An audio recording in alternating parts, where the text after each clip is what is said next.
I want to thank each and every one of you for coming here to our third annual ECU Anthropology Alumni Lecture Series. My name is Dr. Eric Bailey. I want to welcome you here. The purpose of this lecture series is obviously designed for former ECU Anthropology students to share their expertise and experiences to current anthropology students who are preparing to graduate or who are anticipating to graduate in the next few years. We hope this lecture series creates more of a constructive, practical dialogue between recent ECU Anthropology graduates with current ECU Anthropology majors. So we really appreciate our guest speaker today, Karen Dizio. You can call me. Been very impressed. Karen Dizio, our anthropology graduate of 2006. I understand she had a number of classes from all the distinguished professors here. She's currently a senior shopper insight analyst at Family Dollar, and she'll tell us about her job there, as well as she teaches at Central Piedmont College in Charlotte. I believe it is in Charlotte. Yeah. So let's have a welcome and a round of applause for Karen Dizio. Thanks. Hello, everybody. So I'm here to tell you about how I'm actually using anthropology in a career, and I'll tell you a little bit about my history with anthropology. So I went to UNC Charlotte for undergrad, and I went in an undecided major. So I was a freshman, and I took an introduction to anthropology class, and I really liked it. We read a book about the Yanomamo. It was fascinating. I was like, this stuff is really cool. So I went and I changed my major to anthropology. And my father had already bought a College of Business sticker to his car, right? So he was really upset. I go home and I say, I changed my major to anthropology. And my parents are like, what the hell is that? You know, you're wasting my college tuition. So I have proved them wrong. Now I have had several careers in the field of anthropology. So that's one thing that I try and impart in my classes. You can actually get a job in anthropology, and it doesn't have to be teaching. Even though I teach at night, it's not, the only position that you can get with an anthropology degree. So I'll share several of the positions that I've had and how I've used my degree. And I'd like to say that especially having a graduate degree has really helped my career at Family Dollar, because I started out as an admin and I wouldn't be where I was today if I didn't have the formal education that I got at ECU. So make sure you're taking advantage of that. So I first started my anthropology career in CRM archaeologists. So some of you are into the field of archaeology and maybe not as much cultural. I was really interested in archaeology in my undergraduate. I pretty much focused on prehistoric North American archaeology. And when I came here, I thought I was really going to do something with archaeology. I helped Dr. Daniel with the Ventures program. I'm not sure if they still do that, and things like that. I was really into the field schools, and I went to the Center for American Archaeology Field School and all that stuff. So I love archaeology. When I graduated, I had a foray, about a year, in CRM archaeology. And you guys can interrupt me at any time to ask me questions. I worked for MacTech Engineering. It was obviously an engineering firm based out of Tennessee. And I found the job online. I just kind of applied to it. I'd had a lot of field research experience, so I got hired. They have their own private archaeology team. I went and did several projects with them.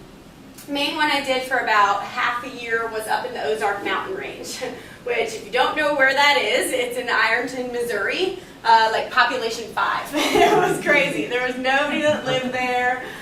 We lived in the middle of the woods in this local motel for an extended period of time. It was a very interesting experience, but we were doing work on Goggins Mountain Campground and Johnson Shut-ins Park. So what it was is there's a reservoir there, and they'd had a dam that had collapsed and kind of destroyed the campground area, so they were going to rebuild it and build showers and all that good stuff. And MacTech Engineering was in charge of the project.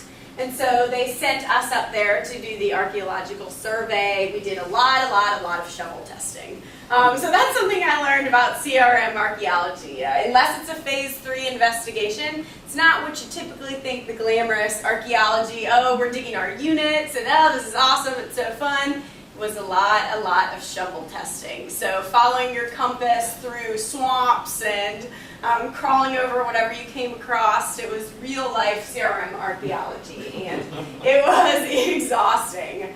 And also, you know, I loved and things I hated about it. If you're thinking about going into it, I loved the fact that it was outside most of the year. Most of the year, that was awesome. When it started getting to about like October or November, it snows a lot up there, in case you don't know, and we were out there digging in the snow. As long as it wasn't typhooning, we were pretty much out there. And also because you're only getting paid if you're out there too. So, you know, we were out there most of the time. And I loved that most of the time. It was kind of tough when you got sick, because if you had to take time off and stay in your hotel, you didn't get paid and that kind of thing. But overall, I enjoyed it. One of the major downfalls I didn't like and why I got out of it after like a year is because we never went home. So be prepared to be on the road. Because we were all the way up in Missouri, the only way you could go home, they wouldn't pay for you to fly, so you'd have to drive. And it was excessively far. I mean, if I had driven home to Charlotte from there, I would waste my whole 3 days off, because we worked like 10 days on and 3 days off or something like that. And so that was kind of a downfall for me. So if you're thinking about doing CRM archaeology, granted you can get jobs that are more local and you can be able to drive home, but that was difficult. Not coming home, not being able to see my dog at night, staying in the local motel. There were no restaurants. It was one bar within 50 miles, and it was a bar/shooting range. I love telling that story. Because I got there and I was like, I don't think this is safe. It was kind of like, and when I say bar, there was a wooden plank that people ordered Budweisers at, and then you could go outside and shoot stuff. These are real stories of my archaeology experience, yes. It was an eye-opening experience, but it was really fun, and our crew was fun. There was maybe 8 of us. So that was my experience there. Thankfully, once it became December or so, there was a lot of snow up in Missouri, so we switched projects for the rest of the season, and we got to come a little bit closer to home, so I enjoyed this more. I did a project based out of Florence, South Carolina, for the PD power station down there. They were going to build some new buildings and things like that, so we were doing surveys. Downfall there, lots of swampland. So if you're doing CRM archaeology, they don't really care if your compass takes you directly through a swampland. You're going through it. You don't have a choice. So that was interesting. Wild pigs, all kinds of crazy stuff, but it was a little more civilization than Ironton. Once again, I got to come home a little bit more when it was in Florence because I could drive home. But it was still, it's very physically demanding, working 10 days on and then getting a couple days off. It's hard on your body. Like, I got an ear infection. I couldn't get rid of it because I was out in the field all the time and it was cold. So that's real life CRM archaeology if you're thinking about going into it. And I don't mean to make it sound like it was really bad, because I love it and I love archaeology, but just, you know, be prepared for what it's really like. It's not like a field school where you go out and then you get to come home and shower and things like that. It was a lot different.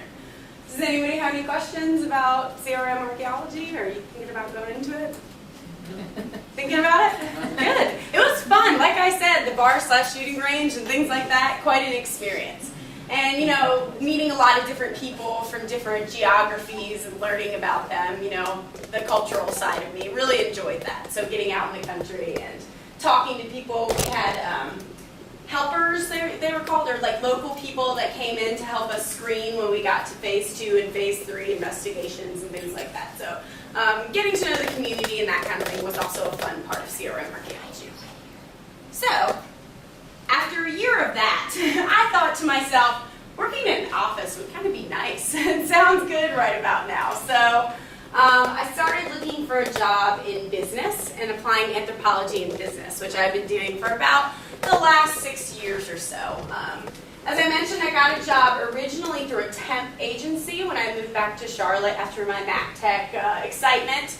I went to a temp agency and was kind of just looking to get into a company, because you can't always start where you want to start. It just doesn't always work that way. So the temp agency got me into Family Dollar. Their corporate headquarters are in Charlotte, if you don't know. If you've never been to a Family Dollar, we have about 7,000 stores. We're nationwide. It's a really big chain.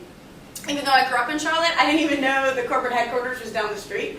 But when the temp agency sent me for an interview there, it was for just a merchandising assistant, which is like an admin. It's a fancy way to say you're somebody's secretary. So that's what they call the modern day admins at Family Dollar. So I was a merchandising assistant. I got that through a temp agency, and The merchandising assistant works for a buyer. So if you don't know what a buyer is, when you go to Walmart, or you go to Target, or Family Dollar, or wherever, there's somebody at their corporate office that chooses what you can buy at the store, right? So if you go to Target, you buy clothes there, there's somebody at corporate who's deciding which shirts and which skirts and which pants to put out there. And the same is true for all the departments. So at that point, I worked in food when I was an admin. It was awesome. So we did a lot of food sampling. We would have different days where it would be macaroni and cheese day, and I would make up 12 different kinds of macaroni and cheese, and we would test them. And you meet with all the suppliers, so like Clorox or Procter & Gamble. If you don't know who they are, they make half the stuff that you probably own. Kraft, all the different major companies would come in, they'd meet with the buyers, and then we have relationships trying to decide what to put in the store, the advertising, all the things you can think of. So as an admin, I was about there for a year and a half, and I got a lot of experience. And like I said, food was a really fun one to work in because I like to eat. Even though Family Dollar is not exactly a Dean and DeLuca, so some of the stuff, like our top sellers are Vienna sausages. Your college students, you know what those are? And potted meat. Does anybody know what potted meat is? We sell a lot of potted meat. So things like that. It's not exactly like we were sampling wine in the back room or anything like that, but it was fun. And so I did that for about a year and a half, and I really wanted to move up in the company because, like I said, I went to graduate school. I'm still paying my student loans to this day. I have maybe 3 years left, but I wanted to use my degree a little bit more, even though I could see that there's a connection between buying and anthropology, right? And I say that because it's important to understand different cultures and people in order to sell anything. So in order to decide what to put in Family Dollar, I need to understand who my consumer is. But you went to a different position then. Yeah, I left for a little while to go to a supplier side. So the people who go out in the field and actually do the interviews. I left for about 8 months and went and did that for a company in Charlotte. It was like a smaller firm. But then Family Dollar offered me an assistant buyer position to come back. So I went back because it was a good opportunity. Let's have another round of applause for Karen. And with your excellent presentation, we want to award you our special ECU Anthropology Alumni Lecturers Award. And it basically says, to acknowledge your professional achievements and to give appreciation for graduating from East Carolina University Anthropology Department. Thanks. We want to thank you, Karen, again. No problem. Thank you very much. Appreciate it. Thank you. Oh.